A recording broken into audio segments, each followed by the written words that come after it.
Hello. I'm truly glad you could join me today. You ready to do a fantastic little painting? Good. Tell you what, let me show you what I've done up here. I've got my standard old 18 by 24 inch canvas, but you use any size canvas you want for your painting, and I've covered it with a thin, even coat of the liquid white, so it's all ready to go. Tell you what, let's have them run all the colors across the screen that you need to paint along with me, and they'll come across as usual in the same order as I have them on my palette, starting with a titanium white and working around. And while they're doing that, shoot, let's go on up here and get started. Today I'm going to start with just a small amount. I'll tell you what, let's start with a little tiny touch of the bright red, and you need very little of this color. It's quite strong. There we go. Just tap a little into the bristles. Now then, I thought today we'd do just a warm, happy little painting. It's such a super day. So let's just take and make little crisscross strokes, and let's just lay in, there we go, just a little bit of pink in the sky. Little touch of pink. Now be very careful. This red is so strong, it'll look like there's a fire in the sky. So use a very small amount, very small amount. You can always add more, but it's a son of a gun to try to take it out. You can if you have to, but it's hard to do. There we go. And this is continually blending with the liquid white, and it gets lighter and lighter. Allow the liquid white to work for you. Okay? And as I say, you can make it any degree of brightness that you want. Now then, without even cleaning the brush, I'm going to go right into a small amount of the phthalo blue and just tap a little bit of that into the bristles. Just a small amount.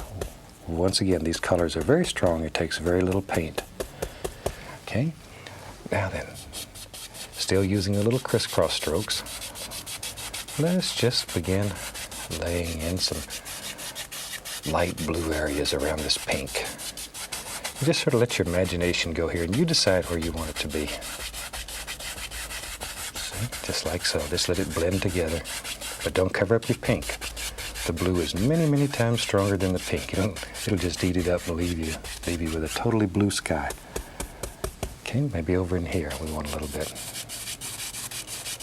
Like so. Let's see how you can take this. Let's just do it right here. You can take this blue and go right over the pink, and away it goes. It'll just go away and leave you. There. Okay, maybe you want to put the indication here and there of just a happy little cloud that floats out here. All you have to do is take some of this and just tap it. See? And you can bring all kinds of little projections out into your sky, wherever you want them. Wherever. Tell you what, maybe over in here. Shoot, let's have some bigger ones over in here.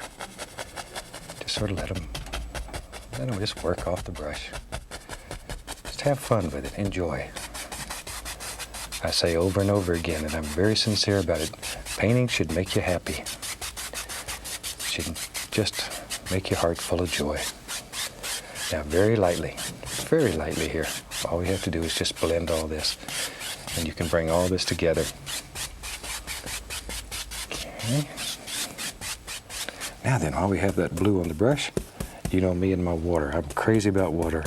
So let's take a little of the blue, just tap a little on there, and let's go right down here. I don't know exactly where we're going to have water yet, but let's just lay some on. Anything that we don't want, we'll just cover up. Because this is our world here, and we can create any kind of illusion that we want. Don't worry about it. Don't worry about it. We don't make mistakes. We have happy accidents. And it's very good to keep that in mind. It'll get you over worrying about maybe I've done something wrong, or just enjoy it. Okay, we'll wash our brush with odorless thinner. Shake off the excess and just beat the devil out of it. I'm going back into a little touch of the bright red. And maybe right in here, in this area I left light, I'll put a little tiny amount of the red. Takes very little color. And we'll let a little of that sky color just reflect right down in here. And then very lightly, 3 hairs and some air, we can blend all this together. And in the sky, you can blend this where the blue and the pink come together. Just blend it until you can't tell where one color stops and the next color starts. Just using little crisscross strokes. See? Just very soft. And when you're doing this at home, stand back and take a look-see. Sometimes when you're right up close, it's hard to tell exactly what something looks like. Stand back and look at it. Move back maybe 5-6 feet. There we go. Okay, and that quick, we have a nice little sky. It's a very simple sky, and you can do it with absolutely no problem. Let's make a little mountain today. And today, let's make a mountain that looks like it's far, far off in the distance. And one of the ways you do that is by size. So I'm going to take some black, midnight black, some Van Dyke brown, and we'll put a little lizard crimson into it. Black, brown, and a little crimson. Pull that out as flat as you can get it. Really get strong with it. And then take your knife and just cut across. That's all there is to it. And you get that little roll of paint right on the edge of the knife. Now then, you have to make your first major decision. Where does your mountain live? Once again, we want to keep these mountains quite small. So let's go right up in here and say maybe there's a little peak that lives there. Comes right on up. See, wherever you want it here. And you're using a lot of pressure. Get tough with it. This is where you take out all your frustrations and your hostilities. There. Just really push this right into the fabric. There we go. Okay, scrape off all the excess paint. The value or the color is going to be in the material. You can't get it off now if you want it off. It's the sun we're going to try to get that off. Okay, now with our big brush, grab it and just firmly pull it. Just pull it. Because it's wet underneath, the paint will move, it'll slide. See there? This is also a good way to lay out your highlights and shadows without being committed. You can sort of see here where your brush strokes go. It gives you an idea of how your mountain's going to look. And then we'll just blend the base of it out till it just floats there in the sky. We want it to just look like it's just hanging up here in the mist. And now we can come back and begin putting in all of our little highlights and stuff. And today, we'll use a small knife, some dark sienna. Dark sienna. I'm going to be right back. I'm going to get a little bright red and put in there. Maybe at least a little touch of yellow ochre. And pull it out very flat. Don't over mix it. Leave it sort of marbled, maybe even a little white here and there. See, that way you have all these colors happening. Then cut across and you get that little roll of paint, but all those various color mixtures are also in that little roll of paint. Now then, no pressure, no pressure. Just let the knife float right down the mountain. No pressure at all. See there? Absolutely no pressure. And we can take and just grab a little of that. And all we're doing here is using a clean knife and sort of rubbing that a little. I want to pull a little of that color down. We can add a little touch of blue here and there to give it a little shadow effect. And just let it drift right on down. Now then, with the large brush, I'm going to tap that. I want to create mist because I want to push that part of the mountain back. You can play little games when you're doing mountains. You can push parts of it way back into the distance. But the way you do that is with these misty areas down here at the base. Now then, when we bring another layer over the top here, we'll start right here. Just let that slide right on down. When you bring this one down, directly in front, it'll look like it's in the foreground. See, you get all these different colors just sort of happening. Just sort of happening here. And don't fight them. There we picked up quite a bit of white. Just sort of let these things happen. There. Okay. Now then, once again, I want to mist this area. Just create that little soft misty area. And with some of our dark color, we can go back in here and create some heavy dark shadows in there if we want to. See there? Isn't that fantastic? It's a super easy, nice way to make some very effective little mountains. I tell you what, let's do. Let's get crazy. Maybe there's a little peak. It lives right there. You know that. Maybe there. And we just sort of let it come right in front. But see how now it pushes all that back. And you can do this and just create layer after layer after layer of mountains. I was going to have a small mountain here, and it just keeps growing. But that's all right. That's the way to learn. Make a lot of mountains, practice over and over. If there's a secret to this technique or to any technique of painting, it's practice. Devote some time to practice. You know, I sincerely believe you can have anything in this world that you want if you're willing to pay the price.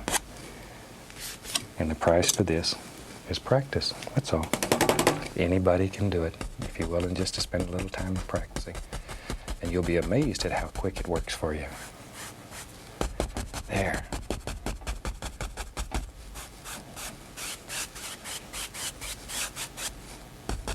Now then, maybe today on this little mountain, tell you what, maybe there's some little grassy things that grow up there. I just use this old 2-inch brush. Take a little sap green, a little yellow, and just tap it. Just tap, like so. Okay? Now maybe there's some nice little grassy areas that grow right up the side of this mountain.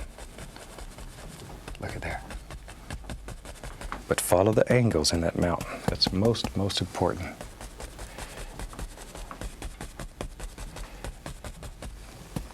There we go. A little yellow ochre and Indian yellow added here and there. Shoot. This one here, we'll just let it drift right on off. And you're picking up the mountain color and just mixing with that, so it all looks like it flows together. It's all natural. Looks right. There. Okay. And we can just let that grow and grow. And every once in a while, pick up a little dark color and work that in too. So there's differences. There's light and there's dark. And you can always go back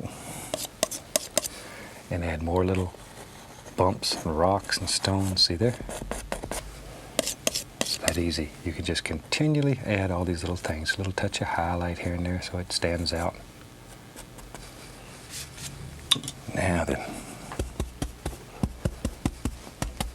with the same colors, we can grab that, just the base of it, and begin blending that out.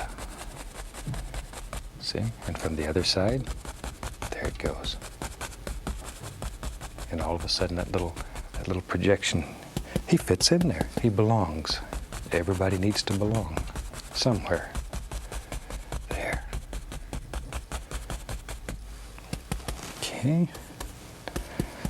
Make a little darker green here. Same colors, but a little darker green. And we'll sort of let that go up the back side here. But you can just set a beautiful mountain right out here in this little grassy areas without very much problem. Like so.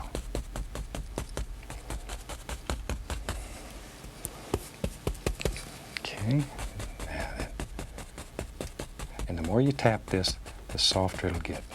You can make it, I think I've mentioned before, you can make it to where it looks absolutely like velvet.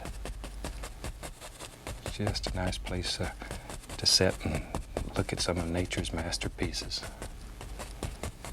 I get carried away here sometime. Now I tell you what, let's put some reflections into that. I'll go right into, we'll use a little black, a little phthalo blue, and just a couple of colors here on the brush, just tapping. Now then, decide where you want your reflections to be. And grab and pull straight down. It's important that you pull straight down. Just give it a little pull. Reflections used to drive me crazy, and now they're one of the easiest things that we do. There we go. Because on this wet canvas, the paint will move.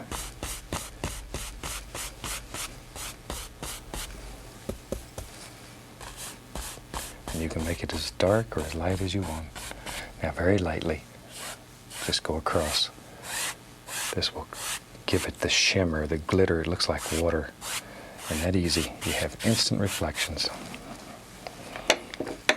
There we go. Isn't that fantastic? Now we take a little touch. We'll use some Van Dyke brown. A little tiny bit of dark sienna into it. Okay, cut off our little roll of paint again. That little roll of paint is so important.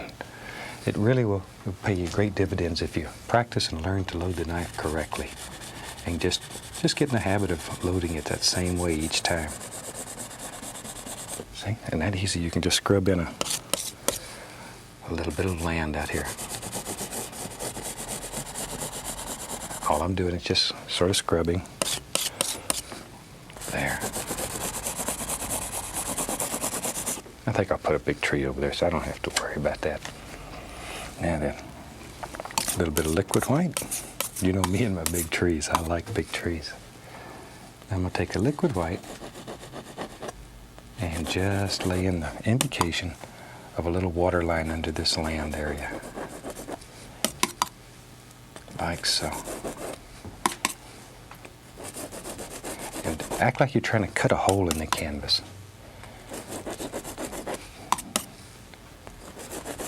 There we are.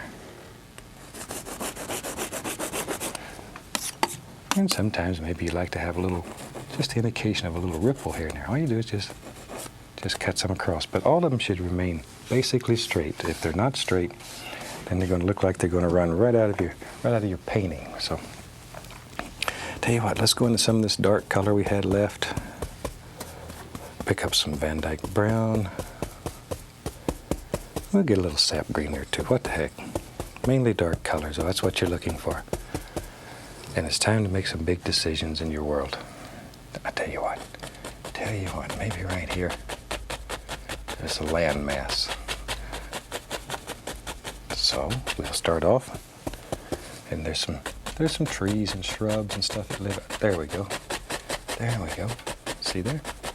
Just sort of let these things happen. Just sort of look at your painting and decide where you want a tree to live. I think maybe a tree would be very happy if he lived right out here. So that's a good place to put him. Just sort of look around in your world and decide where you think where a tree would be happy. Or a bush, or a house. Just sort of look around. Yeah, then. We'll have another tree right here. We need to cover up that area. It's important to me to leave a little bit of this showing through. So I want to leave that showing through. That way you can see distance behind this. Maybe this tree maybe he just comes to right there. And underneath here, this will be reflections. And we're not committed yet. We can make these reflections anywhere we want them. Just take a clean 2-inch brush and pull straight down wherever you decide reflection should be and go across. Isn't that easy? Got instant reflections. Now then, we can take we'll just use the fan brush today. I'll take a little dark sienna and a little white. Just mix together. And let's just draw this through the tree. And we'll make a little tree trunk. Maybe we can only see a little bit of that one. It goes on off the canvas. Maybe this one has 2 in it. Who knows? You put as many or as few as you want. Now we need some nice leaves on there to brighten it up. So I'll take the 1-inch brush today. You could do this with a 2-inch brush or fan brush. I'm going to tap it into some color, like so. Just tapping and sort of giving it a little push. See, tap, give it a little push. Okay? Now then, let's go up here and use just the corner of the brush and just begin laying in some beautiful little leaves. Worry about shape and form here. I know you've heard me say that over and over, but it's important. Shape and form. Don't just throw these on at random. little yellow ochre, Indian yellow, cad yellow, sap green. I like to just vary these colors over and over. There's a million different colors you can make. Okay, and maybe a little touch of the bright red to that. Get it to sparkle a little.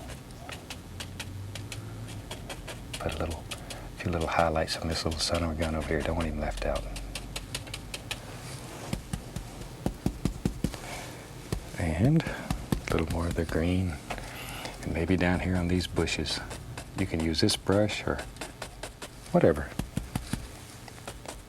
Whatever. Put all kinds of little things in.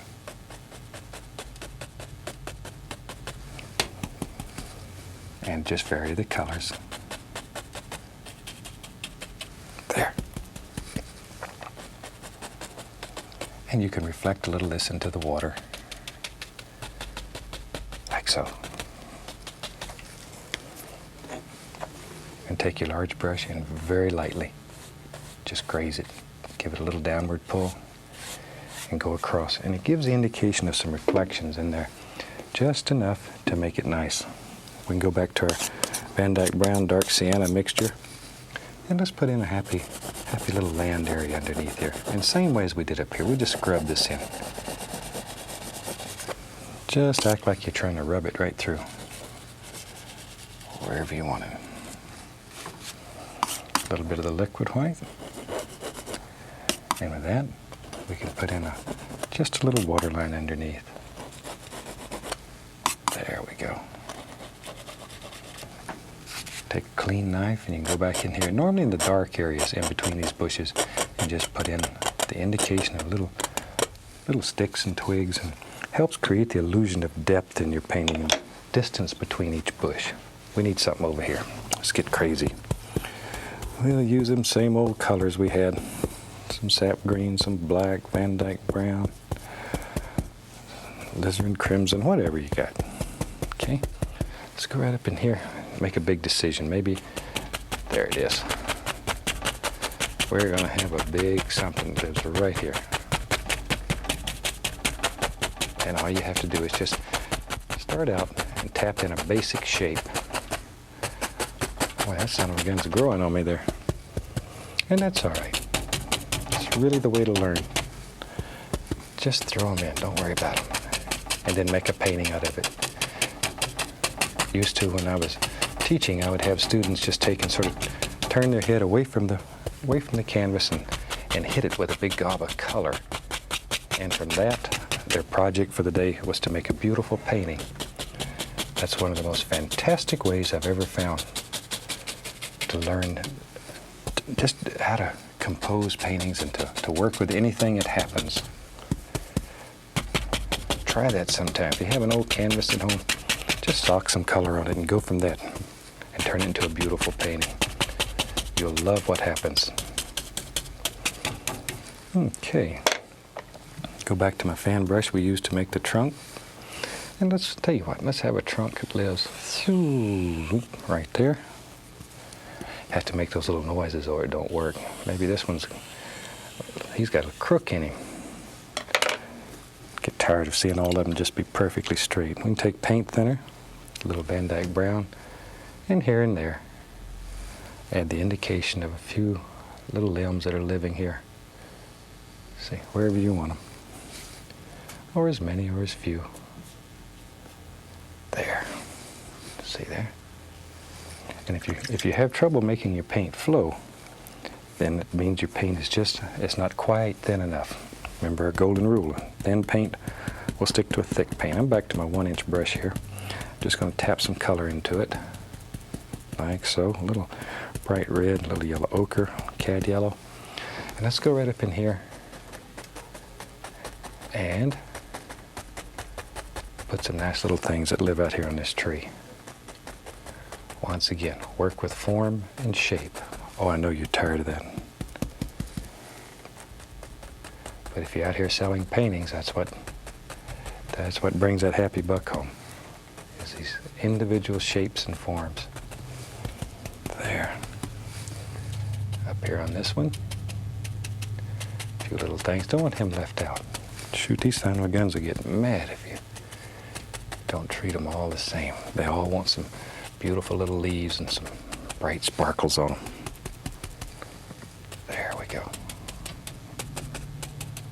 The other thing that will help in your painting, leave some dark areas underneath. There's usually a big shadow because all this stuff down here stops the light. So leave some shadows or some darker areas underneath. It'll help create that illusion of deep, dark areas. Now then we can begin. Oh, maybe there's some happy little bushes that live right in here, wherever you want them. And you can just sort of drop these in. Ooh, there's a nice one. There's a nice one. Okay, like so. Just wherever. And layer them. Put the ones that's farthest away and work forward. That creates the illusion of distance. And here and there you can take a little brown and just lay it in. See, make it look like there's a little dirt showing. And then put some happy little bushes all around that. Isn't that something? The old clock on the wall is telling me it's about time to go for today. But I really hope you enjoyed this painting. It'll teach you a great deal. Make you become very comfortable with the equipment and allow you to experience the joy of painting. And from all of us here, happy painting and God bless.